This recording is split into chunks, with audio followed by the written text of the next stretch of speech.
Nerf this!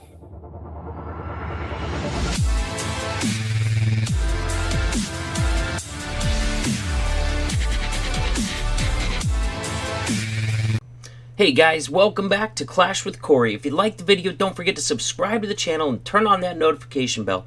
Check out the details of my videos when you get a chance. I've got good resources for you in there. I got links to my Discord server. I got links to WHF's recruiting Discord server. Also have links to WHF's live streamers. With that, let's get into this video. This is going to be all about strategy for the clan war leagues. This is a different type of war, a whole different type of setup. So you know, the old strategies that we used to use to win the other wars and other war leagues, you know, for the attacks it still kind of applies, but there's a lot of differences. There's going to be a lot of different strategies to win in these war leagues that really don't apply to regular wars. So let's get into that. First of all, I'm going to start out, we're just going to start playing some replays. You can see WHF has already started their first clan war league war, going pretty well. Anyways, I'm not going to be able to commentate on attacks because I'm going to be focusing on clan strategy for these clan war leagues. First of all, the initial placement is done by the 15 heaviest accounts on your roster for the clan war. So, you know, if you're gonna roster, let's say if you have a whole bunch of Town Hall 12s in your clan, Town Hall 11s, and Town Hall 10s, and you put all those guys on the roster, but you decide, yeah, I'll include some of these Town Hall 10s on there, that's really going to hurt you, because the other clan has no obligation to match your Town Halls. Clash of Clans doesn't even try to match you based on Town Halls, so depending on who you have on your roster, your heaviest accounts are going to be the ones that you want to play, because if you decide to include the Town Hall 10s in there, chances are they're going to be going up against Town Hall 11s or Town Hall 12s. Not going to work out well. So you got to kind of decide who you're going to roster in the first place. All right, if you have Town Hall 12s in your clan that want to be part of the clan wars, but they're going to miss a few of those clan wars, they're not going to be available for those full 7 days, you might just want to leave them off your roster because they're still going to ding you on the match initially, okay? So that being said, there's other differences about this. The winning the league for your first match, your first 7 matches, is going to be determined not by who wins the most wars, but by who has the most stars at the end. So you could, honestly, you could actually win every single war and still not win your league, just if somebody else managed to get more stars than you. So take that into account if you want to win that league. But the rewards, those league medals that are going to be the rewards that can be used in the league shop for those great hammers and stuff, those are going to be rewarded based on stars earned and clan wins, I do believe, is the way I understood from what they said there. So, you know, winning does count for something, counts for more rewards. Now, we talked about not rostering heavy accounts that are not going to be able to be in all the wars, and that's a very good plan. However, you can roster lower level accounts, and as long as they're not in the top 15 of yours, they're not going to count against you for placement, and as long as they're not in the wars, they're obviously not going to hurt you in the wars, but they are going to get to share in some of those rewards from these clan war leagues. So don't roster heavy accounts that are not going to be able to war, but it's okay to roster lower level accounts as long as they're not going to be in the wars, you know what I mean, to hurt you on the matchup. So with that, where are we at? Let's get into attacks. This is totally different than regular clan wars that we're used to. We're so used to having 2 attacks each, and that allows you for a lot of different strategies inside there, including scouting higher bases and cleaning up lower bases, and, you know, cleaning up equal weight bases on your second attack too. And in this new clan war league, there's none of that. None of that. There is no scouts. There is no cleanup because everybody only has 1 attack. It's going to be 15 people with 1 attack each. So what it ends up as is most of the time everybody's just going to be hitting their mirror. If you're number 15, you're probably hitting number 15 unless otherwise instructed by your clan. And that hit is always going to be fresh because there's no scouts and there's no opportunity for a cleanup attack. And remember, this is all star based, so it's going to change the way that we attack. A lot of times in our regular clan war leagues, it's 3 stars or bust. You know what I mean? If you fail, you might get a 99% 1 star, and somebody's probably going to be able to clean that up pretty easy because you almost got the base. That's not the case on this. If you get a 1 star in these clan war leagues, that's really going to hurt your clan, you know, quite a bit. So it's going to end up changing the way that we attack. Instead of attacking for 3 stars or bust like a lot of us are used to, it's going to be, yes, you want to get the 3 stars, of course. 3 stars is better than 2, it's better than 1, obviously. But if this attack fails, am I still going to be able to lock up the 2-star? Because if I end up with a 1-star fail, that's really going to hurt the clan. So, going to have to take that into consideration on these attacks. Is my plan, if it doesn't get 3 stars, is it at least going to get the 2-star? All right, and that's definitely something that we have to consider in this new Clan War League, because once again, if you end up with a 1-star attack, or, God forbid, a no-star attack, that's really going to hurt your clan in the star standings, in the winning the current war, because there's no cleanup hits, guys. None at all. So definitely going to change the way we attack. Also, it's going to change the way that we defend eventually. Obviously at first you're going to be mismatched, you know what I mean, as far as skill level. It doesn't take skill level into account at all at first.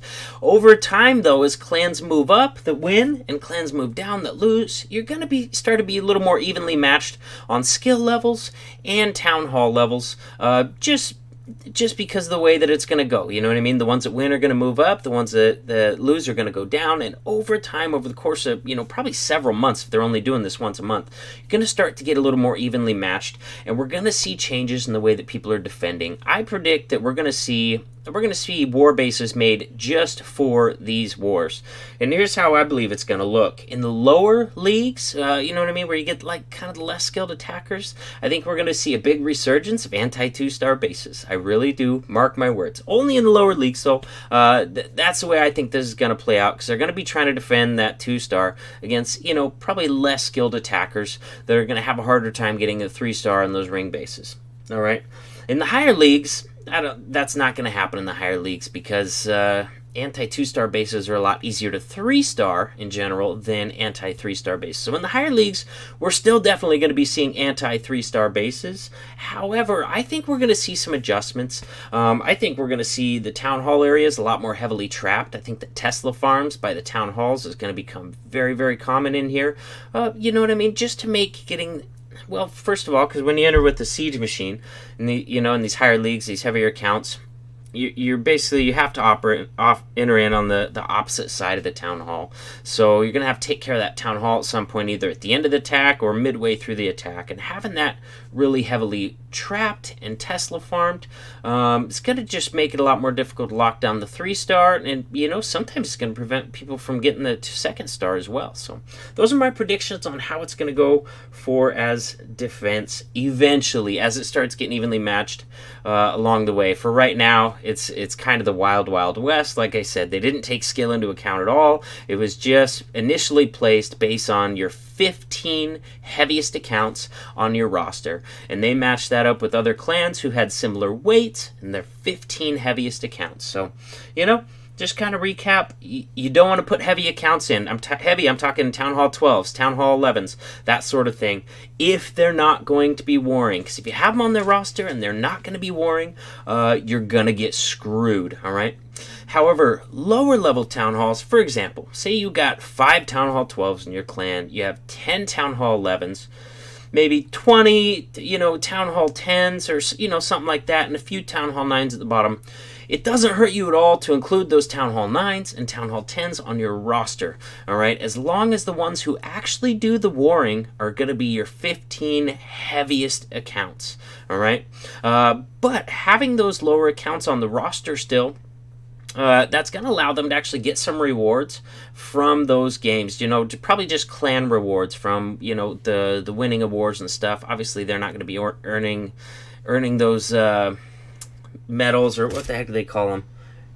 Yeah, you're not going to be earning those medals for getting stars in the wars if you're not in the wars, but the whole clan, I believe, gets rewarded just based on winning these wars and that sort of thing. So definitely doesn't hurt to have lower levels on the roster. As long as you're not putting them in the wars, they can still pick up some of those rewards from the clan. So attacks, remember, 1 attack each. You're always hitting fresh, and there's no opportunity for a cleanup attack. So your plan, your 3-star plan, should really include a provision in case you fail, or maybe change your side, change your entry, so that if you fall short, you at least get that town hall and you at least lock in the 2-star, because 1-star attacks and no star attacks are really going to hurt your clan.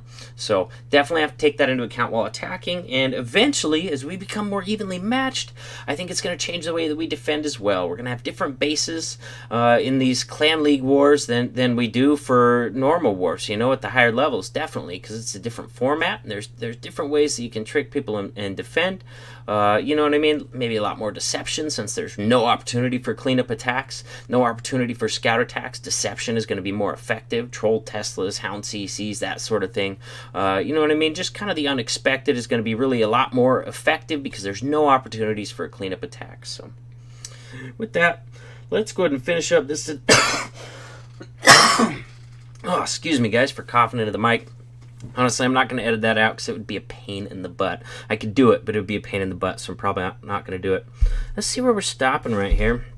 Looks like, wow, Hex was coming in with the signature Hex attack. I mean, I know he's really good at miners too. This queen charge where he breaks her in with a wrecker and then finishes off the rest of the attack with hogs. Really become kind of his signature attack, and it's really effective at Town Hall 11, I will add. I've had some success with it on my Town Hall 11 account as well, quite a bit actually. Look at this new half-speed feature. Look at him just crawling along there. This is awesome. I would have already made a video using this, probably like a lava loon guide with the half-speed, because it would allow me to actually keep up with the attack on my commentary. That's always the problem. I'd have to keep pausing because there's so many things that happen on a lava loon style attack that it's really hard to keep up with it with commentary. But I don't have any replays for you guys. Like, these are the only replays I have right now because, you know, we stayed out of the regular wars. We lost all our replays to the update and then the server maintenance immediately after that. So I had no replays to pull content out of. And these are really the only attacks that I have so far because, you know, we held out of regular wars and wanted to get on this clan war thing. So with that, guys, I hope you liked the video.